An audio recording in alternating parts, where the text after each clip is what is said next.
Tonight, if the sky is clear, you might glance up and see it. A full moon, bright and round, hanging over your street like a spotlight.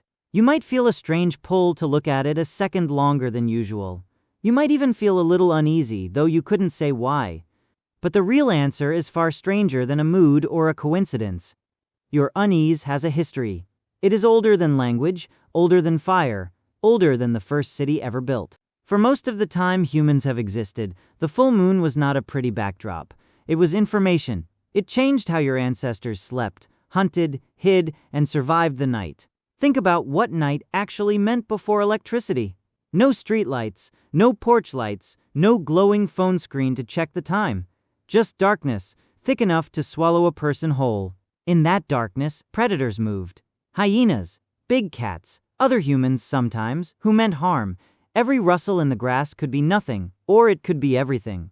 Now picture the full moon rising over that same darkness. Suddenly the world isn't black anymore. It's silver. Shapes appear. Distances become visible again.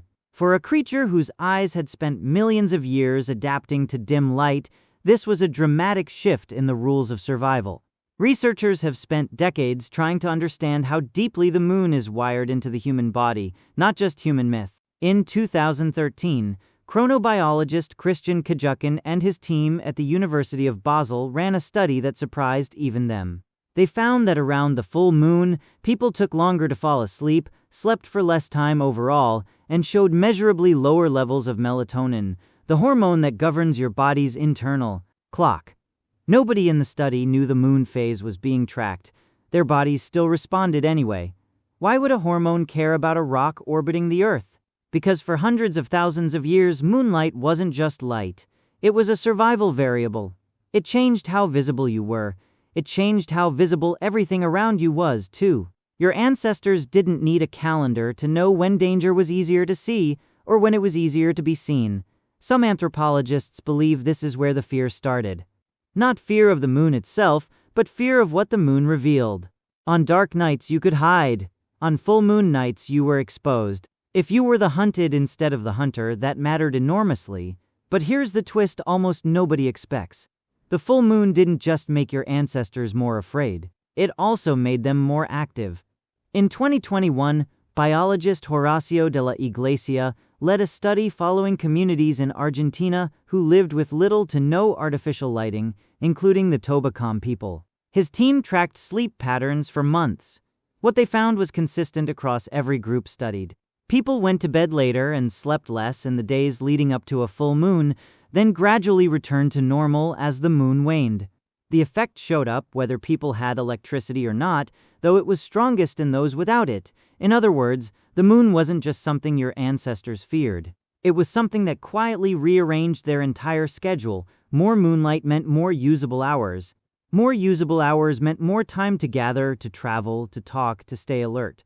Some researchers even suspect this extra activity window shaped early human social bonding, since firelight and moonlight together created rare stretches of extended evening interaction.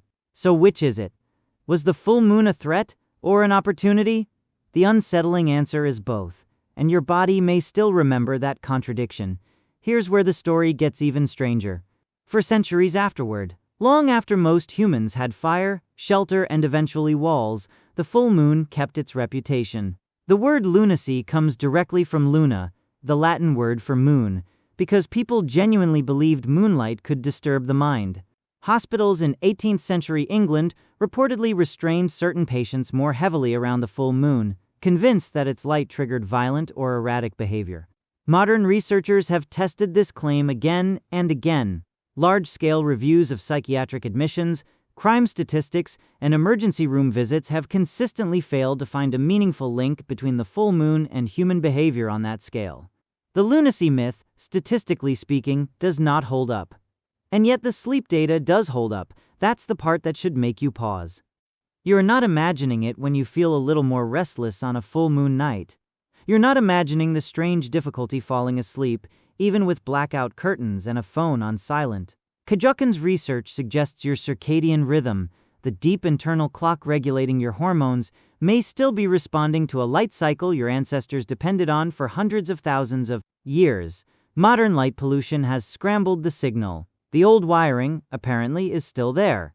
Think about that for a moment. You live in a world of streetlights, phone screens, and 24-hour convenience stores. Darkness, real darkness, is something you may rarely experience at all.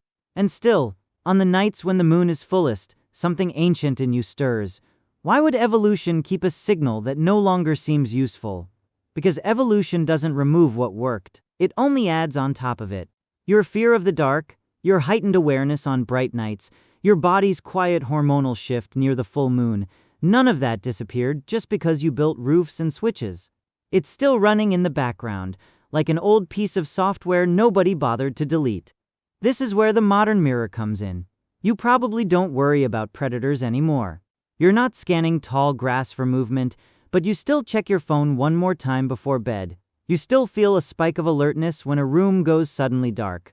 You still, on certain nights, lie awake longer than you meant to, restless for no obvious reason.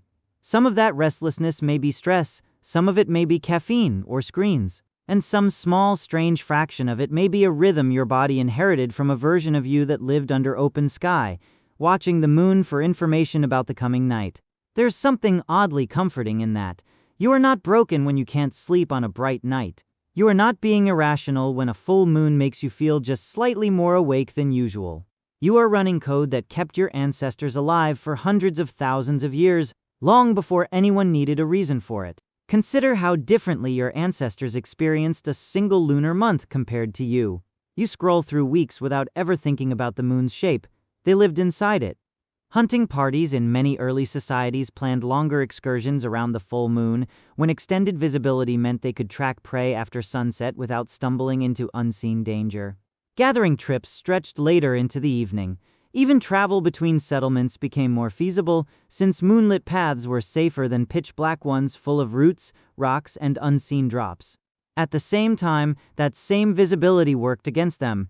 If you could see farther, so could anything hunting you. Some field researchers studying nocturnal predator behavior have noted that certain ambush hunters actually reduce activity on bright moonlit nights, because their prey can spot them coming. Other opportunistic hunters increase activity instead, using the extra light to their advantage. Your ancestors couldn't know which kind of predator was nearby on any given night, so the safest response, likely baked in over countless generations, was heightened vigilance every single time the moon was full. Better to lose a little sleep than to lose everything. This is the part that modern life tends to erase. You don't think about vigilance anymore, not in that raw physical sense.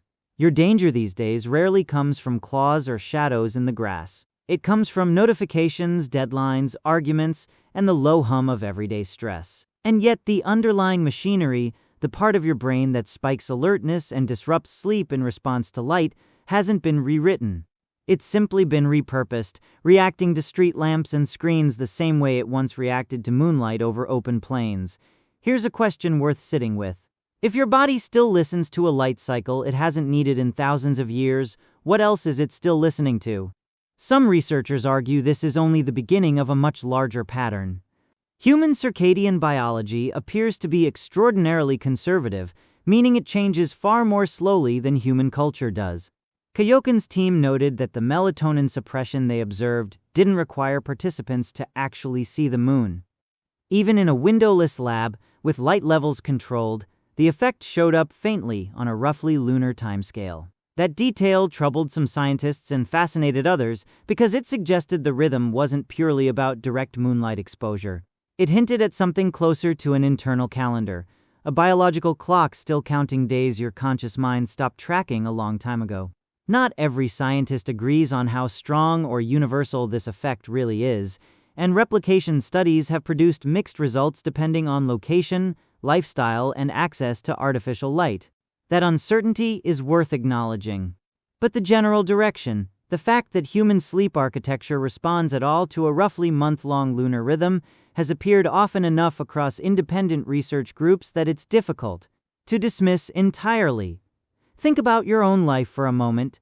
How many nights have you laid in bed, phone dark, room quiet, and simply felt more awake than the situation called for? You probably blamed caffeine or stress or scrolling too late. Sometimes that's exactly what it was. But every so often, without meaning to, You might have been reacting to the same signal your ancestors once used to decide whether it was safer to sleep or stay alert a little longer. There's a reason so many cultures, separated by oceans and thousands of years, independently built rituals around the full moon, harvest festivals timed to its light, hunting taboos tied to its phase.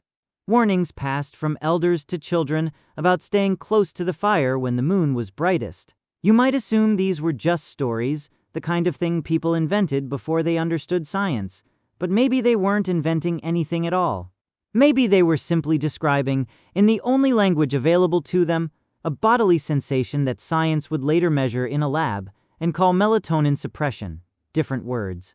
Same underlying signal. The moon doesn't need mythology to leave a mark on you. It seems to have been leaving one all along, quietly, chemically, whether anyone had a story for it or not. Your ancestors never fully trusted the full moon, and now you understand why. It wasn't superstition. It was memory, written into hormones instead of stories, passed down through bodies instead of words. It survived agriculture, survived cities, survived electric light bright enough to blot out the stars entirely. So the next time you glance up and feel that small, wordless pull toward the sky, you'll know it isn't nothing. It's the oldest kind of knowing you have.